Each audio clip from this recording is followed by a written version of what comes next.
Welcome to the deep dive. We're here to plunge into the ever-evolving world of knowledge, really trying to find the signal and all the noise out there.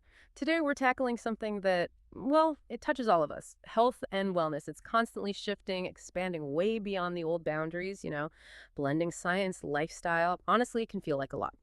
So, our mission today, to cut through that noise and explore what's next. We're looking at the cutting-edge trends shaping health and wellness for 2025. And we're basing this on insights drawn directly from excerpts from the Horizon of Health 2025 Wellness Trends. It's a report that gives us a pretty fascinating glimpse into the near future. Our goal is simple: pull out the key nuggets, maybe some surprising facts, and help you understand what these trends actually mean for your well-being. Ready to explore the future of feeling good. Absolutely. And what's really key here, I think, is that these aren't just fads. You Mm. know, they're not just temporary things. These trends signal much bigger cultural shifts in how we think about and pursue health. We're Mhm. moving way beyond just treating illness. It's about actively enhancing, optimizing well-being in, well, pretty much every part of life. Okay, let's unpack this first big one then, the obsession with gut health. Our sources say it's definitely not slowing down. It feels like a foundational pillar now. Functional foods, probiotics, gut-friendly supplements still huge, right? All driven by that link between digestion and just feeling good overall. Yeah, and that link, the gut-brain axis, it's just so crucial. They're basically a two-way street, a communication highway between your digestive system and your brain. When your gut microbiome is balanced, all those tiny organisms are happy. It directly supports better mental clarity, more stable moods, and definitely a stronger immune system. It's about understanding that what happens in your gut, well, it really doesn't stay in your gut. It impacts everything. Right, okay. And building on that idea, this deep internal optimization, Hmm. the report highlights something I found genuinely surprising. People are actually planning trips around fermented foods. Expert, what examples did the report give? Like, where are people going for this? Can you actually imagine building a vacation around your microbiome? It sounds wild. It is remarkable, isn't it? We're Yep. seeing things like bespoke fermentation labs in Tuscany. You go there to learn ancient preservation techniques. Or think about Bali resorts offering workshops on traditional tribal kombucha brewing. It's this gut global trend. And it's not just diet. It shows this deep human desire for, tangible control over something as abstract as well-being. It translates complex science into these accessible, sometimes even luxurious experiences. It just shows how fast scientific understanding can filter down into everyday choices, even planning your holidays. Wow. Okay, so from optimizing your gut on vacation to using our biology for everyday performance, this drive for personal control enhancement leads us right into another huge shift, this proactive, almost luxurious pursuit of longevity. The sources really emphasize that aging well is now a massive cultural concept. hmm And what's really insightful here is how it's not just about living longer, extending lifespan. The focus is critically on extending health span. The period of life you spend in good health, feeling Mm. vital, that shift, it's fueling demand for proactive biological optimization. It basically transforms aging from something passive into an active, sometimes even competitive pursuit. Yeah. We're seeing this blend of high-tech treatments, things like hyperbaric oxygen therapy, NAD plus supplements, which are key for cell energy, epigenetics testing.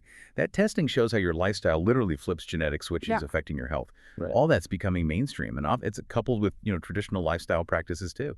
And right alongside that, this fascinating medications trend, medical vacations, like biohacking holidays, offering genome sequencing, or transcranial stimulation using gentle electrical currents for brain optimization, all at these high-end retreats like SHA Mexico.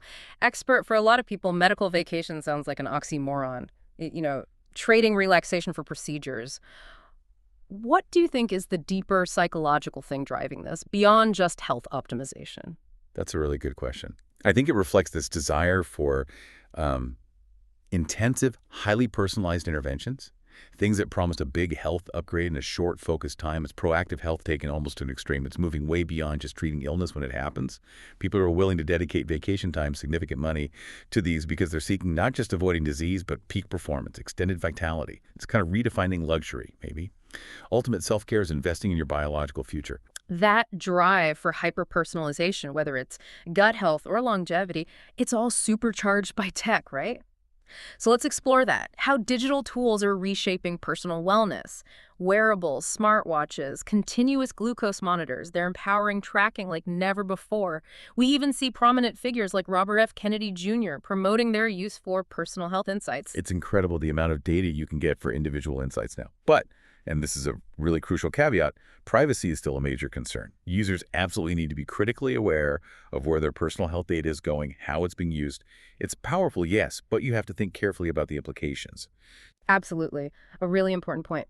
But then you've got artificial intelligence, AI, making incredible strides, especially in mental health. Our sources point to chatbots like Wobot and Wysa, VR therapy tools, even early detection apps. They're genuinely reshaping diagnosis and treatment. I mean, imagine a chatbot helping you through a tough day, offering real-time support. Expert. That potential for accessibility is amazing, but it immediately brings up a big ethical question for me. How do we make sure these AI tools handle the complexities of mental health without losing that crucial human empathy, the connection that therapy often depends on? That really is the core tension, isn't it? AI offers just unprecedented scale and personalization in mental health care. You can make support accessible to millions who wouldn't get it otherwise. It can give immediate, maybe judgment-free interaction. Yeah. But that human element, the deep empathy, reading subtle cues, that shared human experience, Yeah. that's irreplaceable. So the challenge is really leveraging AI as a powerful tool to augment human care, not completely replace it. Extending reach, but preserving the depth of real therapeutic connection. Okay, switching gears a bit, let's explore some more direct, often physical ways people are boosting well-being. Cold plunging. It's huge right now. Touted for reducing inflammation, boosting mood, speeding recovery. I have to admit, just the thought of willingly stepping into ice water still makes me shiver. What is it about that intense discomfort people are embracing? It's fascinating, yeah. That acute shock of cold actually triggers this whole cascade of responses in your body. It trains your nervous system, the sympathetic and parasympathetic parts, to better adapt to all kinds of stressors. It builds this deep resilience that goes way beyond just workout recovery. So it's not only physical, it's also a mental fortitude thing, teaching you to stay calm and present when uncomfortable. And that can translate to handling everyday stress better.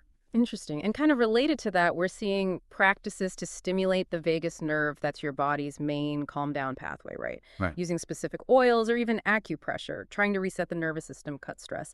Then looking broader, people are prioritizing in-person holistic experiences again. The sources talk about wellness travel, boutique fitness, retreats, often with this edutainment aspect, teaching skills like meditation or yoga while you're there, maybe even getting IV therapies alongside it. Yeah, this really highlights that shift towards holistic health, blending mind, body, spirit. It's about giving people skills and experiences that foster lasting well-being, not just a quick fix. Specific things like forest bathing, just immersing yourself in nature for the psychological benefits, journaling, intentional digital detoxes, they're all really taking off. And this raises an important point for you, the listener. It speaks to this collective craving we seem to have for real-world resets, for practical skill building in what feels like an overwhelming, digitally saturated world.